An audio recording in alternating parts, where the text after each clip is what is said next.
I'm Katie Parker. Hey, I'm Guy Michael Davis. And we're Future Retrieval. And we're here to talk about our exhibition Close Parallel at the Cincinnati Art Museum. I'm originally from Bartlesville, Oklahoma. It's in what they call Green Country in northeastern Oklahoma. And I grew up in Plano, Texas, which is a suburb of Dallas, Texas. We met at the Kansas City Art Institute in 1999. Our freshman year, we both were in foundations and hung out together, and then both ended up being ceramic majors from 2000 to 2003. We'd kind of been following each other for different opportunities. We lived up in Massachusetts for a little while. We'd gone to graduate school at Ohio State University at different times, but we'd kind of been just bouncing around, and a position opened up at the University of Cincinnati, and we ended up moving down there. At my core, I'm much of a formalist, and I'm very sensitive to line and shape and all these things, but with a bent towards minimalism. And so I have a tendency to mass produce like a lot of blank, very simple, kind of clean things. And I always say Katie might be like a maximalist or something like that. And so I was amassing all of these kind of very sterile looking things, and Katie's on her side, she's encrusting and texturing and layering all of this stuff, and at one point it was just I was handing something off. I was looking for things that were blank to decorate, and then you were making only blank things in your studio, and it just seemed like if I could just have one, I know I could make it better, and that's kind of how it started. The way you work is very like formulaic and organized and prepared and measured, and nothing's ever done without doing some kind of trial. And then the way I work is really like intuitive. Right. I don't want to measure. If I try to measure, I'm usually wrong. I just want to start it, and I'll sink, hundreds of hours into something without testing it first, just because I want to see if it actually works. The way I work, maybe nothing would ever get done. Yeah. Or it would take a long time, and then Katie will jump right in, and the first one is the work often. So, it's a balance, really. But with the show at CAM, like really trying to balance those two ways of working, knowing this was coming up and knowing the lead time we had. On one end, we really had to slow down, look at what we were using, figure out how that's going to work, make a series of mock-ups, and do a lot of tests in the studio. And on the other hand, we just kind of needed to get started. So I think that's always something we're trying to talk about in the studio. And then just in terms of what we each do, I think it really does fall back into how we started, where Guy is really the form maker. Like, you focus on form, you develop a lot of the forms and make molds for the forms. And then on the other hand, I do a lot of the kind of slower, more tedious, pattern-driven pieces. And that could even be distilled down into 2D and 3D. I guess so. In a way, yeah. Right? But it's muddy, And also, Katie likes to sit and work, and I like to stand and work. Those are and that kind of also speaks about the type of what we're into. And we just realized it was so much easier to make work as a duo. We just got further faster. So the name Future Retrieval. Well, yeah, it started because we were looking at our contracts to our student loan forms. And this word kept coming up for future retrieval, for future retrieval, for future retrieval. And we thought it was kind of comical, actually, because it was something that we didn't want back. We wanted to get rid of this thing.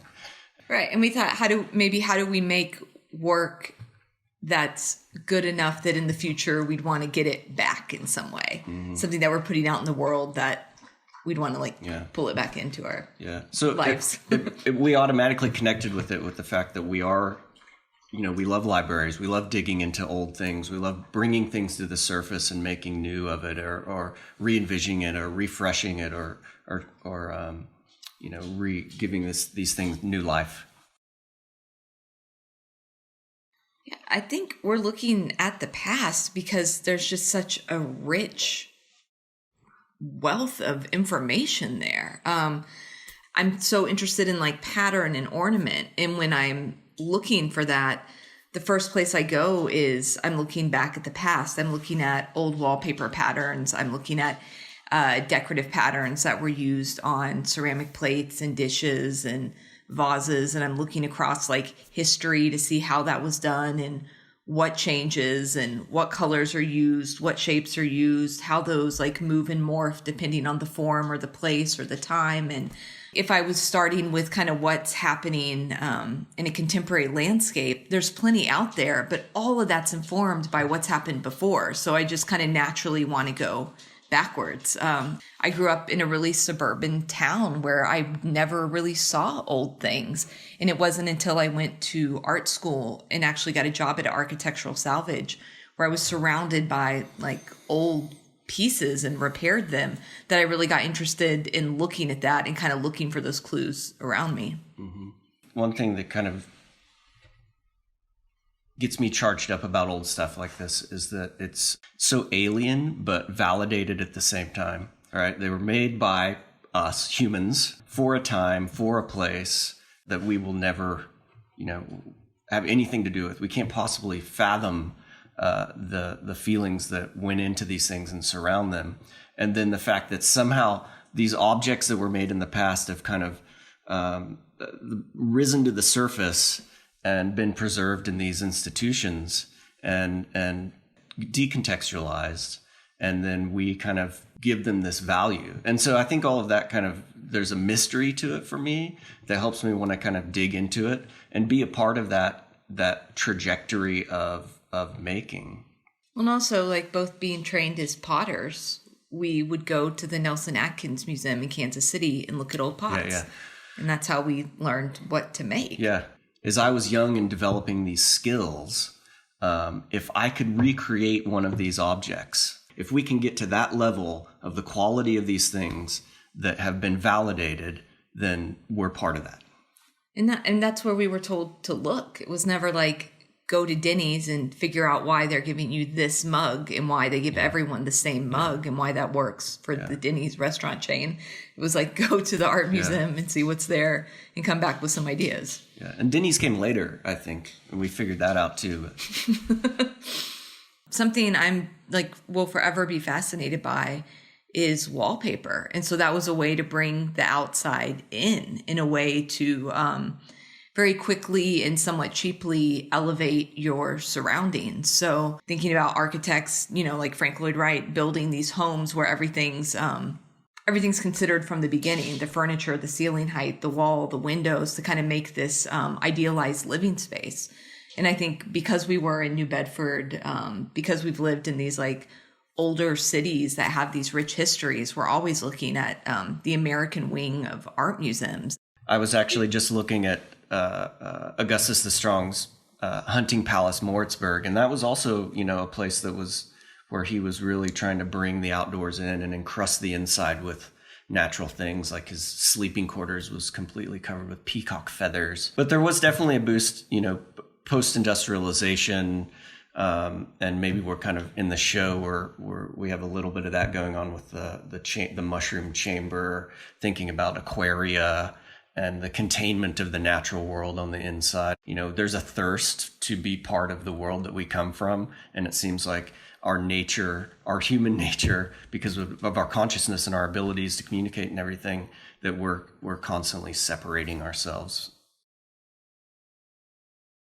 Everything starts with a drawing.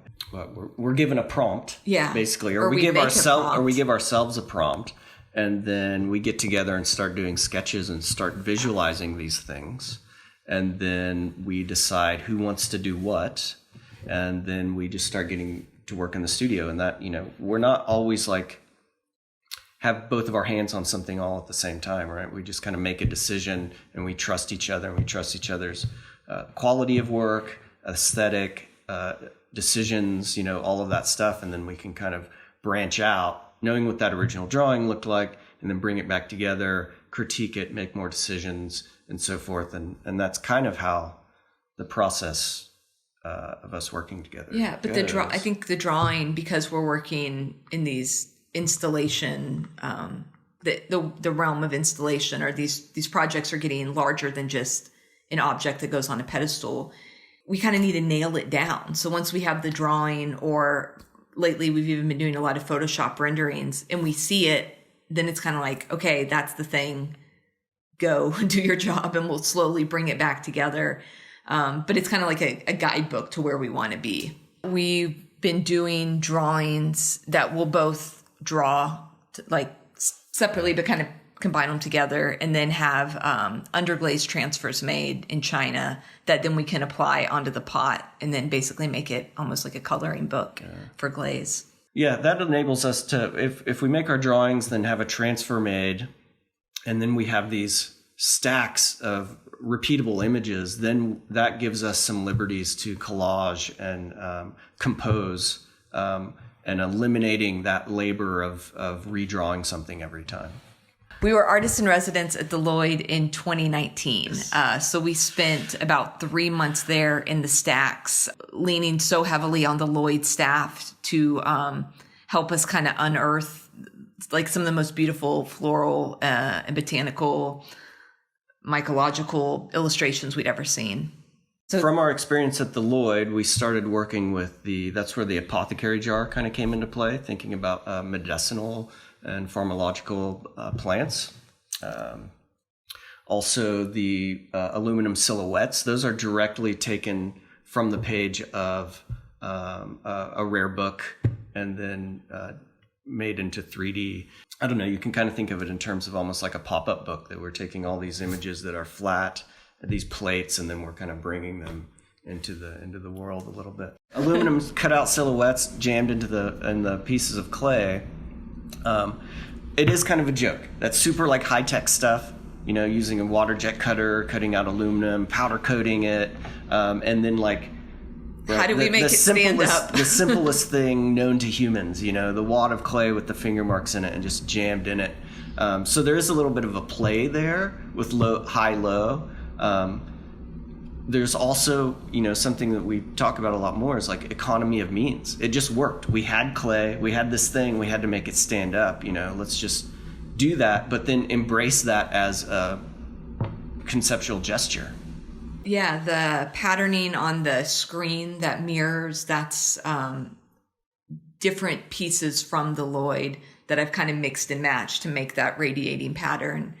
And then the ovals with the sconces, that kind of, it's a long running floral scene that was probably a combination of 10 different volumes from the Lloyd, all kind of mixed and matched together to make a wallpaper, and then broken back up again to make to like kind of separate that pattern out to make a linear kind of composition. There are also some tile in the exhibition. Yeah. We've made these kind of smaller kind of volumes or ceramic books, also taken from our digitization of volumes from the Lloyd. We're trying to figure out object and image. Yeah. And maybe that's why it's like always kind of there, is like, I don't think that we've resolved it. No. But we're trying to figure it out.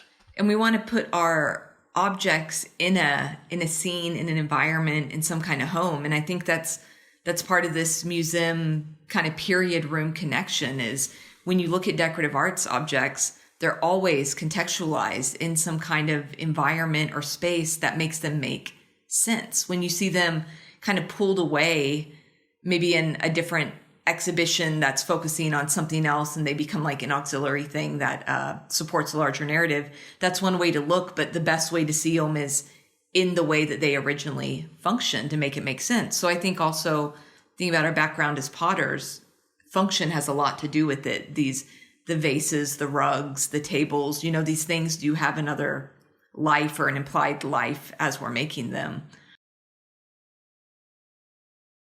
This like constant through line in our work is we want this eerie strangeness, something that's a little off, something that's not quite right, something that's a little dark. When we started looking at just even like early Mycen figurines, you know, they're kind of grotesque. They have they kind of have like this little dash of like evil in them in terms of the way that they're sculpted, the way that they mimic reality, but they're not quite real. They're not soft and cute in any way. So with the screen and with the way that we kind of control ornament and move that around the page, I think we want something that's, just kind of uncanny. So we always are mirroring or doubling or making things in multiples to kind of like push that forward. And a lot of that's coming from interests in films and literature that have that little thing you can't quite put your finger on, but just makes it a little off. But I also think the mirroring kind of pulls you in a little bit and gives you a focal point of where to start. But there's two of us, so we make like two different things all the time. It seems like we're always negotiating this duality, and we are inspired by films like things by Stanley Kubrick, who use mirroring and doubles to kind of create this strange atmosphere, and Peter Greenaway. It's reoccurring. Yeah, we had twins, so we just really committed to that theme. We had this fellowship at the Smithsonian, and I had access to 3D scanners, and I was going through their collections of taxidermic forms, which there isn't a lot of. Really, it was kind of a process thing and an economy thing that the tool that I had happened to capture the texture of bird feathers very, very well. And so I decided to explore that.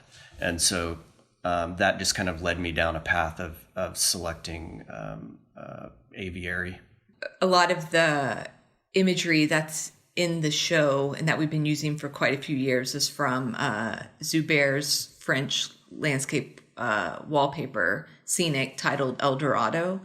And it's sort of this like view of 4 continents, but in the most idealized version. So there's these like giant palm trees and the sky's this beautiful fade and bouquets of flowers on like steps covered in vines. And there's these like birds that kind of fly through the scene. And I think it's just this kind of like uplifting, idealized, like beautiful, magical world that I think the parrot in particular brings a level of exoticism, and with exoticism is this unknown that I was kind of talking about earlier, about things from the past having these questionable things that we can't possibly understand. But then we have the vulture.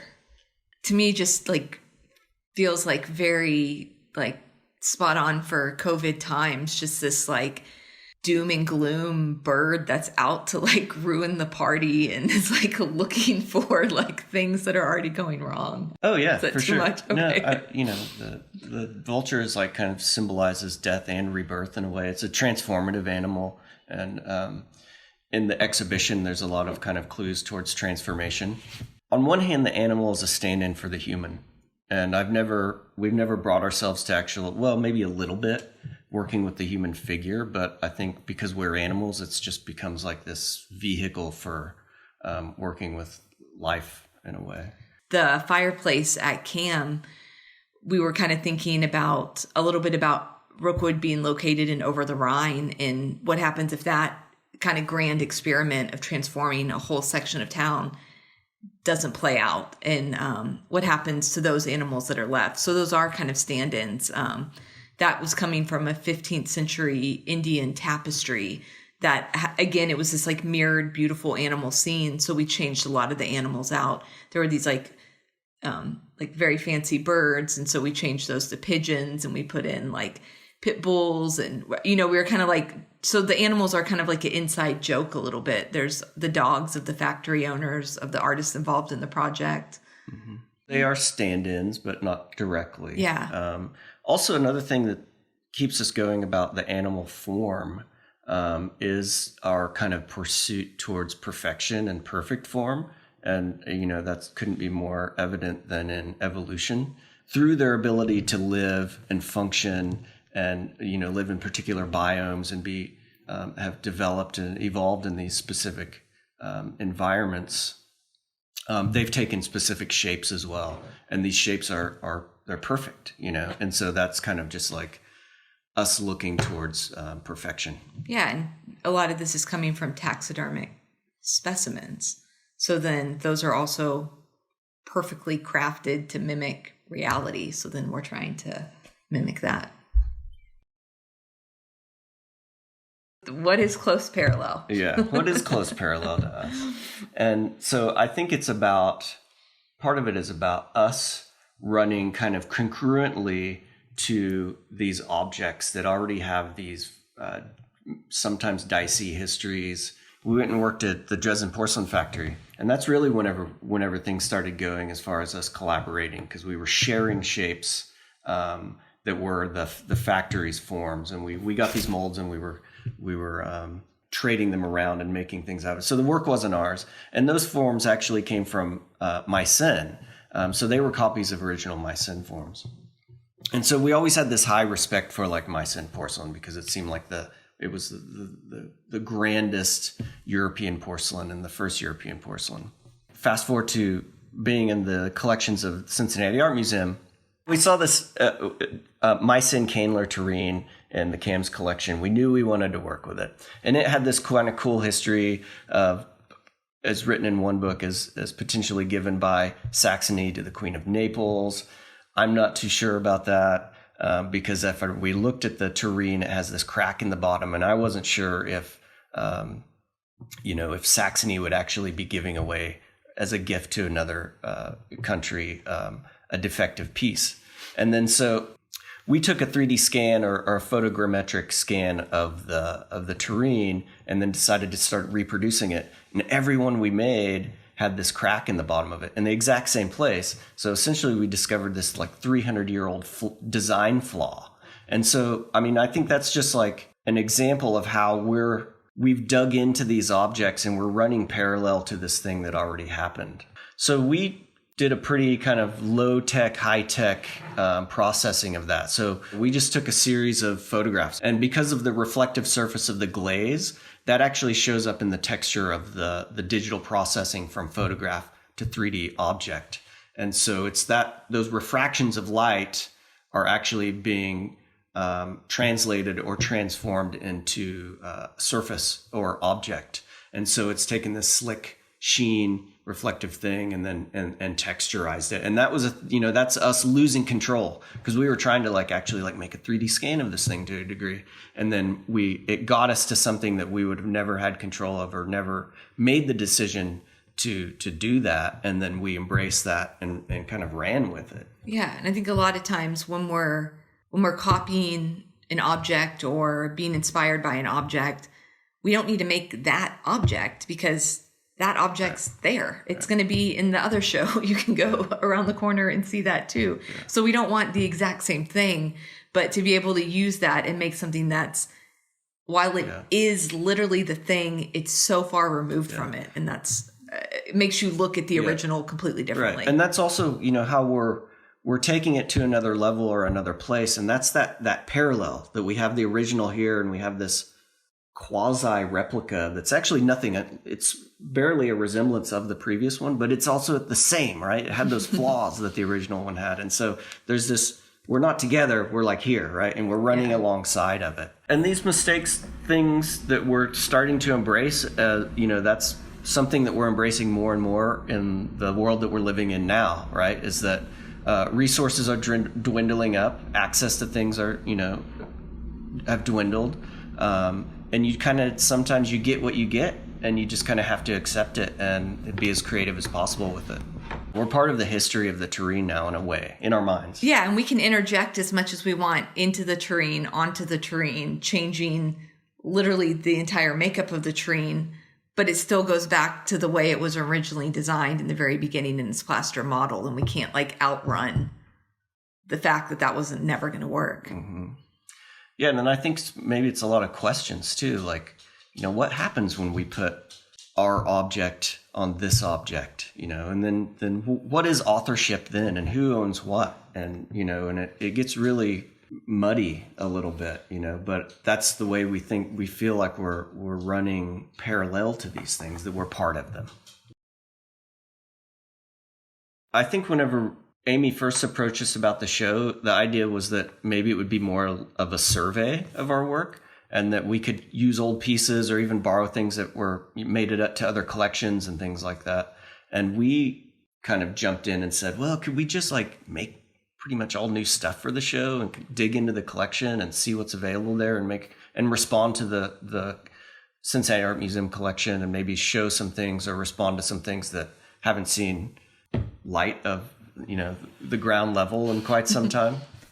And so, yeah, there's a couple things that were made prior to us knowing that we were going to be having this show. Yeah, or the shag rugs in the show are so slow. So that first one probably took, I don't know, like 8 months or so. And then the second one took 6 months. And now I feel like I'm really making headway on a new one. But some of the stuff, I think the way we work is this like a long game where we see like where we want to be at the end, and we're just kind of slowly inching our way there. But with each experience or each exhibition, or every time we're able to have access to more like information, data, collections, images, we just kind of like slowly build on this thing that just keeps rolling forward. So a lot of work just feels like, rather than a show ends and we stop and then completely retool to start again, we just keep going. And as each thing builds on itself, it becomes part of this larger narrative that is forward looking, but it also looks back to where we started as a collective. So we're always pulling from like these earliest influences, that trip to Dresden and working in the porcelain factory, to now like these pieces that we are using from the art museum, I think will influence probably the next 2 shows worth of work. Like the more information we gain, the more we want to put that forward. And the show always feels like the end of an idea, but also just the beginning of the next idea. And that one's going to be the thing. The complexity of the ceramic pieces are definitely influenced by the experience of working in Dresden. I think that's where we saw that porcelain could be anything, and it can be a very detailed and complex sculptural material.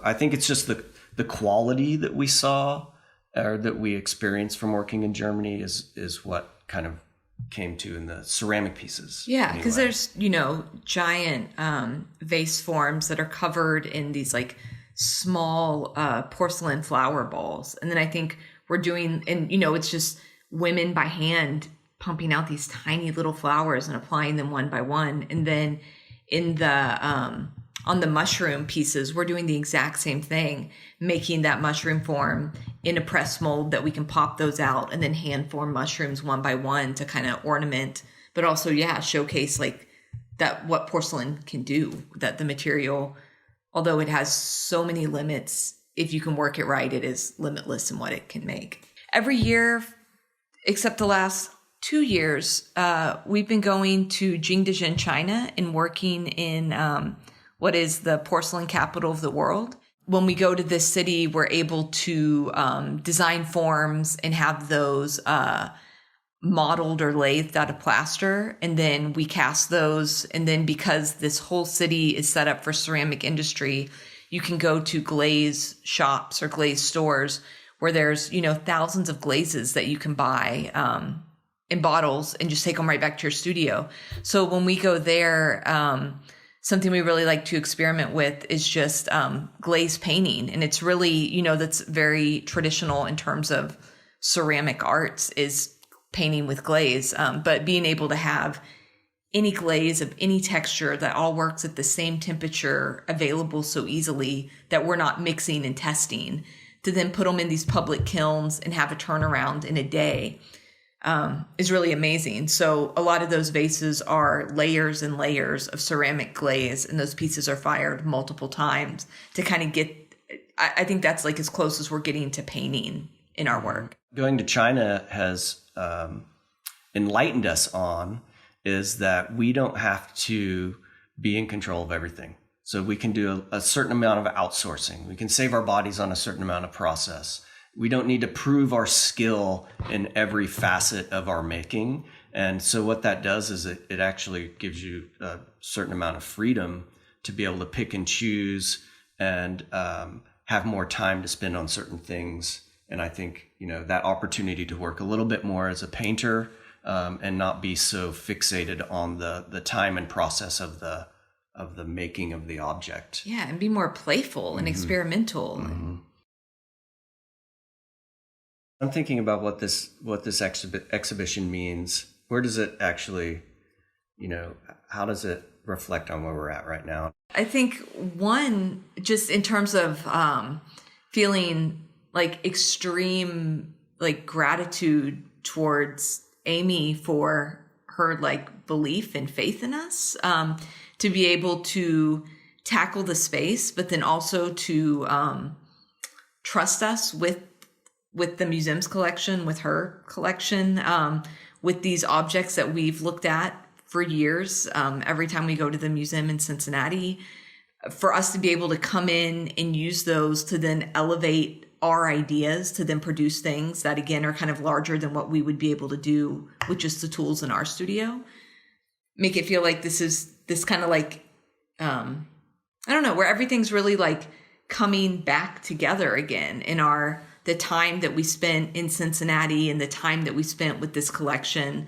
Let us envision our work in the kind of context that the work we love is presented. The way that we've been working with installations and period rooms to be able to have the space and the resources to actually execute rooms or room-like scenarios at that scale. I think we're always playing around with museum-ness in our work, stands and tables and arrangements. So to be able to work with the CAM team of fabricators, of the installers, with the like plexiglass cases, with the right text, with the right floor stands, with the wall paint, it just feels like all of a sudden all these things that I think we tinker around with are really happening, and that's exciting. I think, we're remote, so we're in Arizona. That was a major push at a massive point of our lives of change, and we're still trying to reflect on it. I don't know if it means like there's closure to a certain trajectory that we were on in our work. There might be, there was, who knows where we're going to go we're farther from Europe, and our work was very Eurocentric. And so I think we're turning the page in a sense, and excited to see what comes next.